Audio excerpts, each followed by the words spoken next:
اعوذ باللہ من الشیطان الرجیم بسم اللہ الرحمن الرحیم قل یا ایہا الناس قد جاءکم الحق من ربکم فمن اهتدى فإنما يهتدي لنفسه ومن ضل فإنما يضل عليها وما أنا عليكم بوكيل واتبع ما يوحى إليك واصبر حتى يحكم الله وهو خير الحاكمين۔ اے نبی آپ کہہ دیجئے، اے لوگو تمہارے پاس تمہارے پروردگار کی طرف سے حق آ چکا ہے، لہذا اب جو شخص ہدایت اختیار کرے گا تو اس کا نفع ہدایت کرنے والے کی ذات کو ہی ہوگا، اور جو شخص گمراہی پر جمع رہے گا تو اس گمراہی کا نقصان اور وبال اس کی جان پر پڑے گا، اور میں تمہارے اوپر داروغہ نہیں ہوں۔ اور آپ اتباع کیجئے اس وحی کی جو آپ کی طرف کی جا رہی ہے، اور صبر کیجئے یہاں تک کہ اللہ فیصلہ فرما دے، اور وہ بہترین فیصلہ فرمانے والا ہے۔ یہاں پر اللہ تعالیٰ نے تمام انسانوں کو خطاب فرمایا ہے، اور اپنے نبی کو حکم دیا ہے کہ آپ سارے انسانیت کو خطاب کر کے کہیں۔ اس سے پہلی آیت میں اللہ نے خود خطاب فرمایا تھا کہ لوگو اگر تم کو شک ہے تو میں اس اللہ کو نہیں چھوڑ سکتا ہوں جس نے مجھ کو پیدا فرمایا ہے اور جو تمہیں موت دیتا ہے۔ تمہارے شک کرنے کی وجہ سے میں اپنے دین کو، دین توحید کو، دین اسلام کو چھوڑ نہیں سکتا ہوں۔ اب یہاں دوسرا اعلان کرایا جا رہا اپنے حبیب حضرت محمد صلی اللہ علیہ وسلم کی زبانی، اور یہ فرمایا کہ آپ لوگوں کو یہ بھی کہو کہ دیکھو تم سب کے پاس حق بات پہنچ چکی ہے، چاہے وہ عرب کے لوگ ہوں یا عجم کے ہوں، قیامت تک آنے والے سب انسانوں کے لیے اللہ نے ہدایت نازل فرما دی ہے، اور جتنے لوگ موجود ہیں سب کے پاس ہدایت اور حق کی بات پہنچ چکی ہے۔ کسی آدمی کو یہ کہنے کا حق باقی نہیں رہا ہے کہ مجھے حق کا پتہ نہیں چلا، یا میں غافل تھا، مجھے معلوم نہیں ہو سکا، مجھے کوئی بتانے والا نہیں آیا۔ اس لیے کہ اللہ نے انبیاء کا ایک سلسلہ شروع فرمایا، لاکھوں انبیاء تشریف لائے، کتابیں اتاری گئی، ان کے رہبر آئے، ان کے نائبین اور خلیفہ تشریف لائے، سب نے اللہ کی دعوت دی اور اپنے وقت کے نبی کی اتباع کا حکم دیا ہے،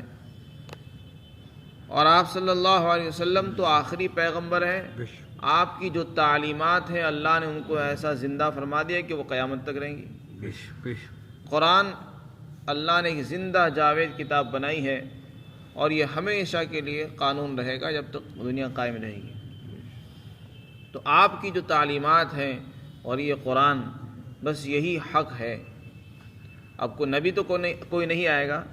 لیکن جس کے پاس قرآن آ چکا اس کے پاس حق آ چکا ہے۔ جس کے پاس نبی کی تعلیمات پہنچ گئی، چاہے وہ کسی بھی واسطے سے پہنچی ہو، اس کے پاس حق بات پہنچ چکی ہے۔ اور اگر کوئی کہے کہ میرے پاس نہ قرآن آیا، نہ حدیث آئی، نہ مجھے کوئی بتانے والا آیا، تو اللہ نے اس کو عقل ضرور دی ہے۔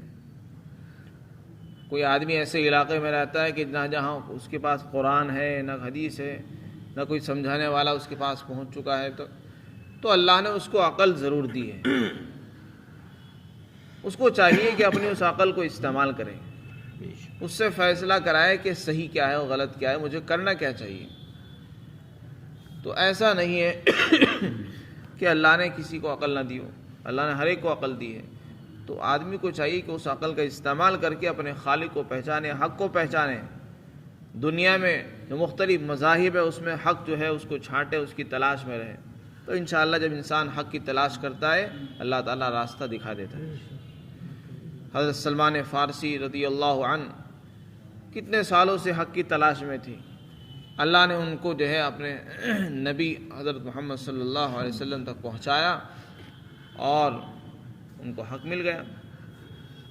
تو جو حق کا متلاشی ہوتا ہے، حق کی تلاش میں ہوتا ہے، اللہ تعالیٰ اس کو ہدایت عطا فرما دیتے ہیں۔ تو اللہ تعالیٰ یہاں پر اعلان فرما رہے ہیں کہ لوگوں سب کو خطاب ہے، صرف مسلمانوں کو ہی نہیں، ساری انسانیت کو خطاب ہے کہ تم سب کے پاس تمہارے رب کی طرف سے حق بات پہنچ چکی ہے، اب ماننا اور نہ ماننا یہ تمہارا اپنا اختیار ہے۔ تم کیا چاہتے ہو، نجات کا راستہ چاہتے ہو یا عذاب کا راستہ چاہتے ہو؟ اگر نجات کا راستہ چاہتے ہو تو اس کو قبول کر لو، اس پر آ جاؤ، ہدایت اختیار کر لو، ایمان اختیار کر لو۔ فرمایا کہ جس آدمی نے ہدایت اختیار کی اور ہدایت پر آ گیا تو کسی اور کا فائدہ نہیں، خود اس کی ذات کا اپنا فائدہ ہوگا۔ وہ اپنے آپ کو جہنم سے بچائے گا، دنیا اور آخرت کے عذاب سے اپنے آپ کو بچا لے گا۔ اور اگر کسی نے گمراہی پر جمنے ہی کو پسند کیا کہ نہیں میں تو اپنے دین کو چھوڑ نہیں سکتا، میرے باپ دادا اسی طریقے پر چلتے آ رہے ہیں، میں اپنے بڑوں کے طریقے کو کیسے چھوڑ دوں، لہذا میں نہیں سمجھتا ہوں کہ دین کیا ہے، اسلام کیا ہے، میں نہیں جانتا ہوں۔ تو اگر کوئی آدمی گمراہی پر جمنے کو ہی پسند کرتا ہے تو اللہ فرماتے ہیں وہ کسی کا نقصان نہیں کر رہا ہے، کسی کا کچھ نہیں بگاڑ رہا ہے، وہ اپنی جان کا نقصان کر رہا ہے اور اپنی جان پر ظالم بنا ہوا ہے، ظلم کر رہا ہے، اپنی جان کو جہنم میں لے جانے کا کام کر رہا ہے۔ ایسا آدمی ظالم ہے جس کے متعلق کل بھی بات آئی، فَإِنْ فَعَلْتَ فَإِنَّكَ إِذًا مِنَ الظَّالِمِينَ، اگر آپ بھی ایسا کریں گے تو آپ ظالم بن جائیں گے۔ تو خلاصہ یہ ہوا، ہدایت اختیار کرنے والے کو ہدایت کا جو نفع ہوگا، ہدایت اختیار کرنے والے کو اس کی ذات کو پہنچتا ہے، اور جو انسان گمراہی اختیار کرتا ہے تو گمراہی کا نقصان بھی گمراہی اختیار کرنے والے کو ہی پہنچتا ہے، کسی اور کو نہیں پہنچتا۔ تو اگر ہم نے اسلام کو قبول کیا ہے، ایمان اختیار کیا ہے، اس کا فائدہ ہمیں کو ہی پہنچنے والا ہے، اس سے اللہ کو فائدہ نہیں پہنچنے گا، اس سے ہماری ذات کو ہی فائدہ پہنچے گا، اور اگر ہم گمراہی اختیار کریں گے تو اس کا نقصان بھی ہمیں ہی پہنچنے والا ہے۔ اس لیے عقل مندی کا کام یہ ہے کہ آدمی اپنے لیے نفع کا سودا اختیار کرے اور اپنے لیے ہدایت کو قبول کر لے اور گمراہی سے اپنے آپ کو بچا لے۔ اور پھر آگے نبی پاک صلی اللہ علیہ وسلم کے ذریعے اعلان کرایا گیا، آپ یہ بھی کہہ دو کہ میں تمہارے اوپر داروغہ اور ذمہ دار نہیں ہوں، میرا کام صرف تبلیغ اور اشاعت ہے،